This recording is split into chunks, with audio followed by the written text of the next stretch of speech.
Today on Family Talk. Well, greetings, everyone. This is Dr. James Dobson, and you're tuned in to Family Talk. Today is Friday, January the 3rd, 2020. Man, how the time goes by. Another new year here. I pray that you had a meaningful Christmas season with your loved ones by remembering the birth of our Savior and getting ready for the new year. Today's broadcast is going to focus on a very serious topic that I believe is a major issue facing countless families. It has to do with the debilitating condition of depression. Health experts say it impacts nearly 300 million people around the world every year. Those who wrestle with this disorder or have a loved one who's battling with it certainly understand this is a tough uphill fight. It can affect people of every race and religion or social or economic status. Despite depression's crippling effects, there is still hope for a happy, fulfilled life. In a moment, Dr. Tim Clinton is going to tackle this issue with licensed counselor Dr. Gregory Jantz. Dr. Jantz is a mental health authority who has been on our program several times before. He's the founder of The Center, a place of hope. It's in Washington State, and Dr. Jantz is also the best-selling author of nearly 40 books and has appeared on numerous TV and radio programs across America. He and Dr. Clinton will begin their conversation by defining depression and then examining how it can wreck a person's entire life. They'll also explain the ways genetics, nutrition, trauma, and even technology are woven into an individual's outlook on life.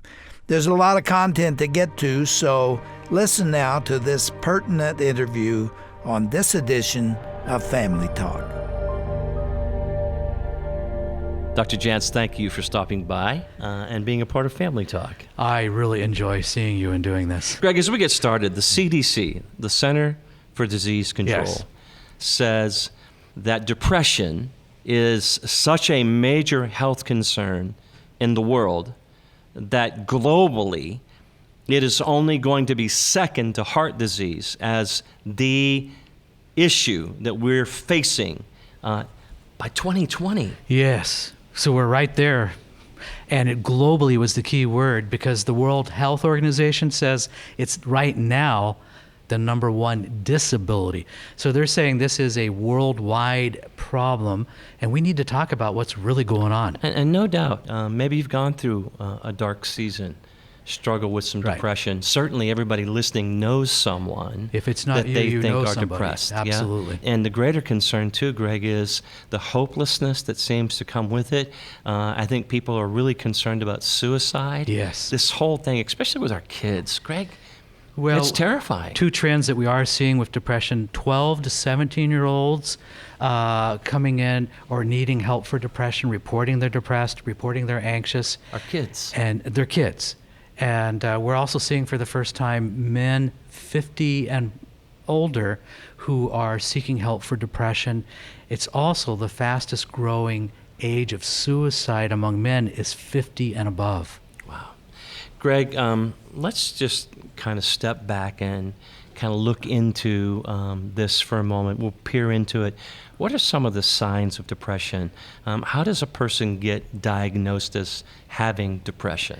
Yeah, it's a word that sometimes is used a little loosely, and everybody gets the blues. Yeah. Everybody gets down. And but depression's a little bit more than just that. You know, there's different kinds of and different flavors of depression. Yes, there is. So there's normal, there's a situational depression, maybe an event happened, a significant loss, and for a period of time, 2-3 months, you found yourself having symptoms of struggle. And I was talking to a guy today, Greg.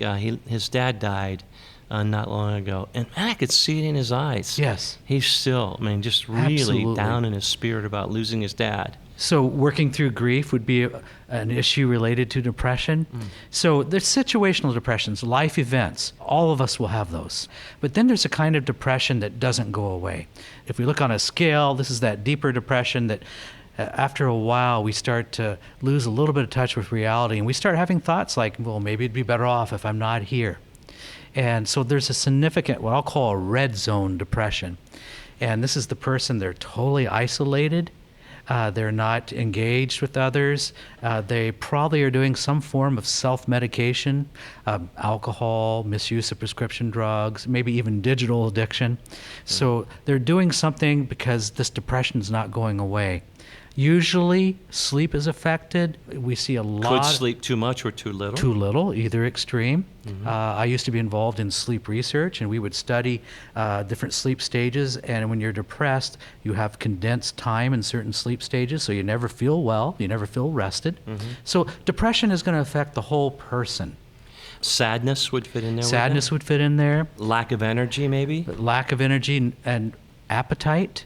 You may find yourself either I want to eat all the time or I have no appetite. Yeah, and as you start looking at some of these signs, mental health professionals begin to take a look and see if a few of these are starting to show up consistently. Yes. And like you said, if it's happening, say, for more than 2 weeks. And we're looking for a pattern over time.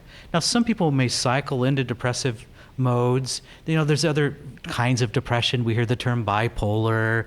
There's a common cold depression that we used to call dysthymia. So different flavors of this. But those types of depression would be periods of low, yes, coupled with periods of high. Absolutely. Right? So you seem to go down and up, and yes, down and you're up. cycling It's a is cycle. what you're doing. Absolutely. Yeah? And a lot of people think when they're on and up that life's really good, only to crash all over again. And sometimes those are deep crashes. But other people, Greg, have what you say is more ingrained, long-lasting Yes. periods of depression where it's heaviness, almost like a wet blanket has come over them. It's as though I can't brush this off. It won't go away. And that's what we're seeing more of. Wow. Greg, what are some of the reasons or causes? This is important because people get confused here. Right. And they tend to think that people who are depressed, Yes. they treat it almost like discouragement, that you should be able to snap yourself out of it. So, Come on. yeah. I mean, how long are you going to lay in that bed? What are some of the sources of depression? Okay. Biology, your body, your brain chemicals could be out of whack, right? Absolutely. So we're going to look at depression as though it's a 1,000-piece puzzle. All of us are a little different, and when we're looking, what are the missing pieces to the puzzle? Could be different for different people. You mentioned biology, which would be our body chemistry. Sure. Very important to look at that. I also would include in that just appropriate nutrient levels in your body. Have you had a history of addiction and you have nutrient deficiencies that's Sure. contributing? So, What about thyroid problems? Okay, Could that thyroid. contribute to depression? Yes, and one of the other hidden areas is sleep apnea. People who stop breathing during their sleep, that can be a hidden cause of depression. So there's physical reasons. One that oftentimes gets overlooked is a person who's had like chemotherapy. Maybe they've had a health recovery, but emotionally they have a depression that has not gone away since having that treatment. This is a group that we miss sometimes. And I require people I see who are depressed to go Yes. get some type of physical exam. Always start with the physical. We've got to know what's going on. We look with that at body. blood work. We want to know. For Are your example, brain chemicals? Yes. Talk about that, Greg, for a little bit. Well- Sometimes the dopamine levels or the serotonin levels can be out of whack. Okay, two very important chemicals you just mentioned. God designed us that we manufacture 90% of our dopamine in our gut. Let's say that you've had really unhealthy eating or addiction issues. Maybe you've had a history of taking a lot of antibiotics, and your body's not manufacturing dopamine. Your body's not manufacturing that serotonin. So there's a physical reason for it. Got it. So that's why we've got to look at the whole person. For another person, it could be they've had a secret addiction for years and they've not really dealt with it, and that could be creating depression. Sure. Other contributing factors, social interactions. If your relationships are going awry, it can really add a burden or a weight to your life. Well, let's say you're in an emotionally abusive relationship and you've been in that for a long time. You're probably going to be oppressed and depressed. Sure. Yeah, if you're in a relationship with someone who's supposed to love you and they're not loving Yes. you, or worse than that, they're hurting you. Right. They're abusing you in some way. It'll make you crazy. Yes, and sometimes we are dealing with issues where people are over-engaged in the digital world. we need to talk about technology. We know if you're already depressed or have a tendency and you spend all that time online or all that time engaged in Facebook, we know that you will have an increase in depression symptoms, not lessen. So isn't that interesting? Yeah. Sometimes we may be escaping through social media, but it's ending up causing us to feel worse. Spiritually, there could be factors at play here. Sin in your life, and you get overwhelmed with shame, guilt as a result of it. Greg, it can be a weight on you. Tim, And if you you're not working to resolve this, it's a burden that you really do carry. Absolutely. And if you're depressed, you probably already feel like I'm unlovable. I'm unlovable. And then ultimately you feel like, well, God can't even love me. So that depression begins to tell you lies. And we know that one of the hidden causes of depression, I think in a spiritual way, is lack of forgiveness. We always are going to check areas of forgiveness, hurt, unresolved hurts. So oftentimes we don't realize. So if you're getting violated, it's a weightedness. Think also about, we mentioned the word grief. Yes. If you're going through a lot of loss in your life, it affects you, Greg. Yeah, it does. And if you can't work your way through the grief process in a healthy way, it becomes a real, again, heaviness. Yeah, absolutely. And this is going to sound funny, Tim, but if you're depressed, this is the best time in history to actually have depression because we have so many good options for treating depression now. Wow. But so many people don't realize that there are options. Yeah. Greg, I was working one time with a 40-plus-year-old police officer. He wound up in my counseling office, and we met for the first night, and I began to do a little inventory on him. Then he began to cry. And here's this 40-year-old, strong, stable police officer weeping in front of me. Sure. And he said, my dad just died. He said, my dad was my best friend. He had died like 30 or 60 days prior to all that. And he said, Tim, I just don't even know what I'm going to do. I don't have anybody to talk to anymore. Right. And he was just carrying this weight, and he needed a place just to release that. Yeah. But Greg, he was carrying it. So if you can imagine someone walking around carrying this heavy weight all over the back of them. Absolutely. What about growing up, Greg, in a painful past? You know that? Where you've been pounded your whole life. You know that? And like life's been tough for you. You've always had to fight your way through everything. Yeah. That catches up with you. It does. If we leave that unattended, it will catch up with us. A lot of times, though, when we're depressed, we're not connecting those dots, that my past abuse or my situations, we're not connecting it, that's really one of the key reasons for my depression. And you gave that police officer a safe place to really process those emotions. And we need safe places to do that. Greg, your clinic, the Center for Hope, has been ranked as one of the top treatment facilities in the country for depression. You obviously are getting some things done right up there. Well, that's our desire. Let's have a conversation about what are the top 3 or 4 things I need to be thinking about if I have someone that I think is depressed or discouraged or I'm concerned about, or maybe it's my own personal life. Right. What is it? What takes us on a journey toward new life? Well, we've got to, first of all, be willing to take some action. And a lot of times a person who is depressed is finding themselves in a place where they don't see that there's options. And so we need to be a voice of hope. They need to know there are options. Here's where I find people frustrated. If we only use a singular approach, for example, medication, that's all we do, we may not be happy in the long run. So again, we've got to look at more than just a single approach. You're saying there are multiple factors that we've got to attend to. Biology is certainly one of them. Look at the a lot of people side. are on medication. Absolutely. And a lot of that is rightfully so. Absolutely. That they need that kind of attending to because their biology is not right. A great physician needs to step in. Some people are on medications, and by the way, they probably don't need to be on them. That happens as well. Yeah, it does. It does. And so good med management is critical here. Absolutely. You've got to have a doctor. Most medications, Greg, though, are prescribed by family docs, not really That's usually psychiatric where most people docs. start. Yeah. They start there with a family doc. Yeah. And I'm not saying they're trial and error because we've gotten pretty sophisticated. I tell people, listen, with the knowledge they now have about the brain, about your biology, and about these drugs, They Yes. should be able to get you on something that doesn't put you in a stupor. You don't need to be afraid of it. They should be able to put you in something, Greg, that does something meaningful for you. Absolutely. And there's even genetic testing now where we can see if this medication is the right one That's for a a big person. deal. So there's a lot of good breakthroughs in the area of depression that people Okay. need to know about. Yeah, Dr. Frank Minirth, pioneering Yes. Christian psychiatrist. You knew Frank. Yes. Frank would say this to me, Tim, medications are really a gift from the Lord. Okay? He said not everybody needs to be on them. Right. They're God's way of helping treat and deal with Yes. certain disorders. Absolutely. But he said this, and this is important. He said, Tim, the one thing that medications can't give you is hope. Right. They can help get you to a place where you have the opportunity to do some work that you Yes. need to do, but they can't give you hope. Exactly. And that's, again, I can get a medication, I might feel some better, but I still need a plan. I still need a plan of hope. I need a plan for my future, where do I go from here?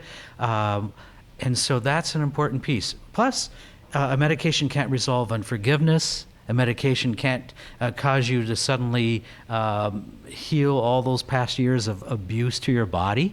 So it takes some time to rebuild. You know, Greg, when you get into a funk, when you get into a Yes. depressed episode, some pretty bad habits start taking over your life. You don't necessarily exercise. You typically don't eat all that well. I can tell you from personal experience. I had my episode in 1989. See, I remember the year. And I had a year of great struggle where I even felt like, and it was depression, that I had probably chosen the wrong career. I remember going, I'm questioning even what I was doing.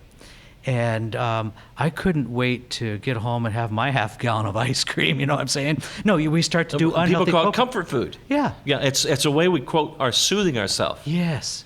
But all it's doing is perpetuating the very problem that we have. That's what I was doing to myself. So diet is really important because I know you guys, in your collaborative care, you're going to say, we're going to do a life change. We're not just coming out here and throwing you on some medications. We're going to do a radical change with your life. So well, that's why we use a dietitian, and we look and see what is the person's needs, what do we need to do to help them keeping it healthy. Getting that piece right. What Yeah. about exercise? I know, Okay. make a little statement here. You need to talk to your physician Absolutely. about what you're doing. Exercise, most people say it's a natural antidepressant. Yes. Now, if you're depressed, going outside for You a don't wanna 20-minute go. walk, it's like you need somebody to go take you by the hand and go with you. So we do fitness assessments on everybody that comes through, just so we know where they're at in that regard. And I say 20 minutes. It may be a person that goes out a walk around the block of movement, first time in a really long time. But we do have to start increasing movement and the physical side. Now, that's really, really important as we go through the treatments, because if I'm exercising, it helps everything else to work.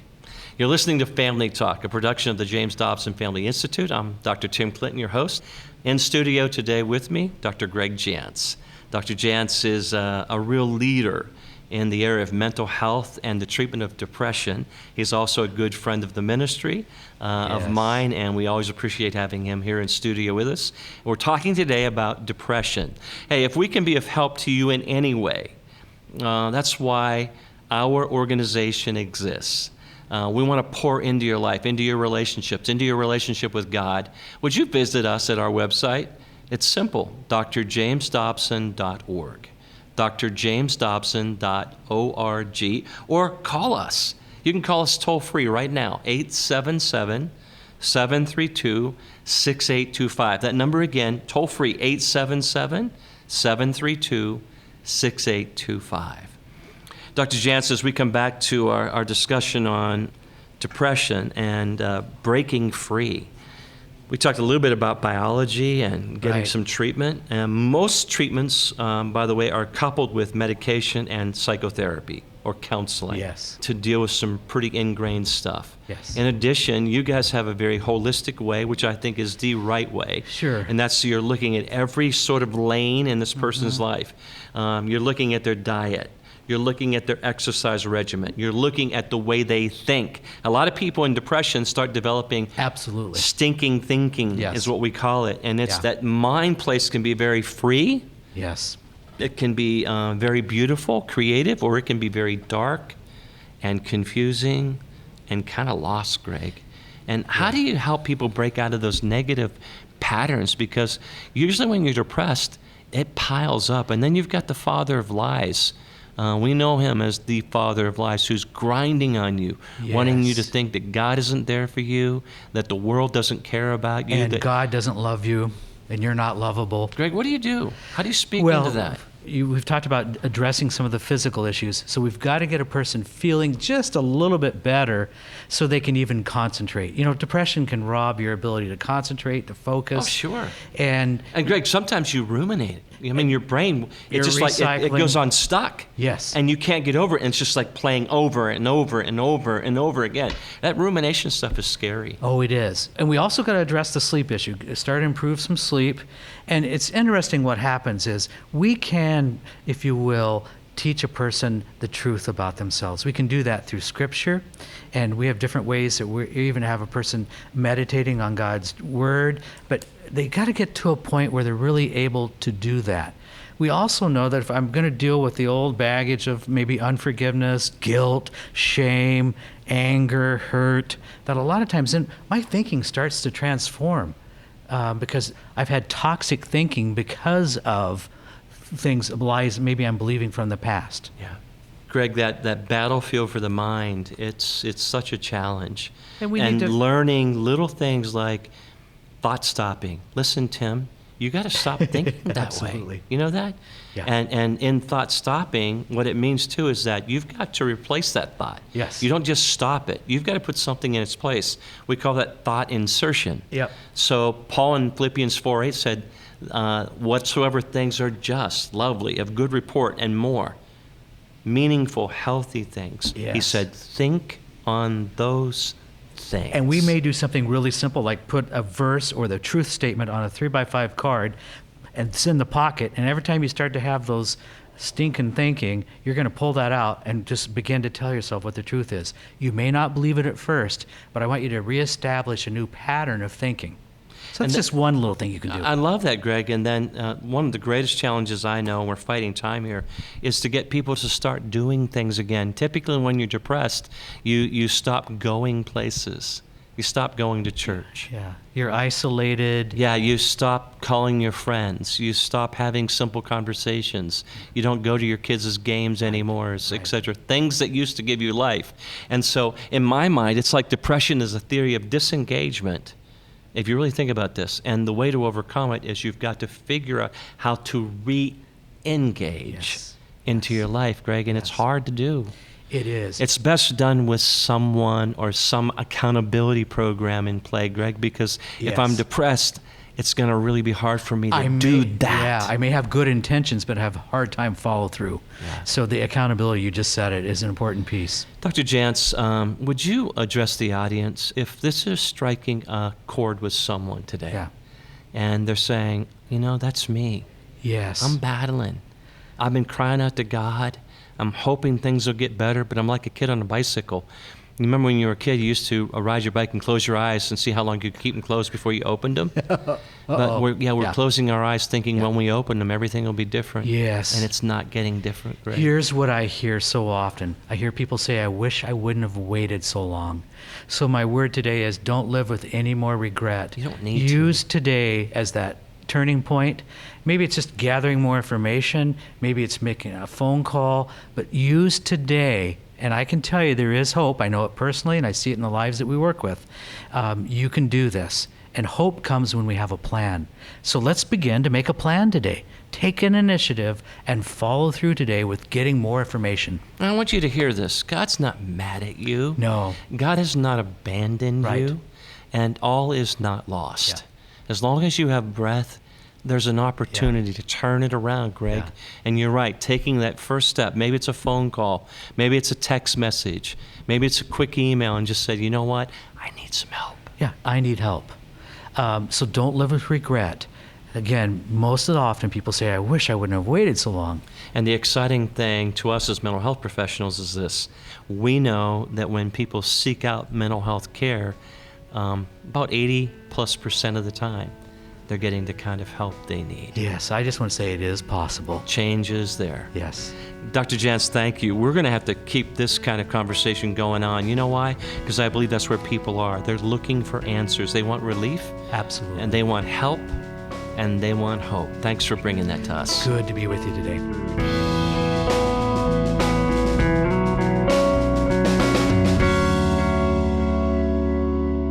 This is Roger Marsh, and you've been listening to Dr. James Dobson's Family Talk. Depression is a very serious issue, and it continues to debilitate millions of families everywhere. If you or someone you know is struggling with this disorder, find a mental health professional near you. We also encourage you to learn more about Dr. Greg Jantz and the Center, A Place for Hope in Washington State. All that information can be found on our broadcast page at drjamesdobson.org. That's drjamesdobson.org, and then click onto the broadcast page. Well, that's all the time we have for today. Be sure to join us again on Monday as we begin our first full week of programming here in the year of 2020. I hope you'll join us then for another edition of Dr. James Dobson's Family Talk. Have a blessed weekend. This has been a presentation of the Dr. James Dobson Family Institute.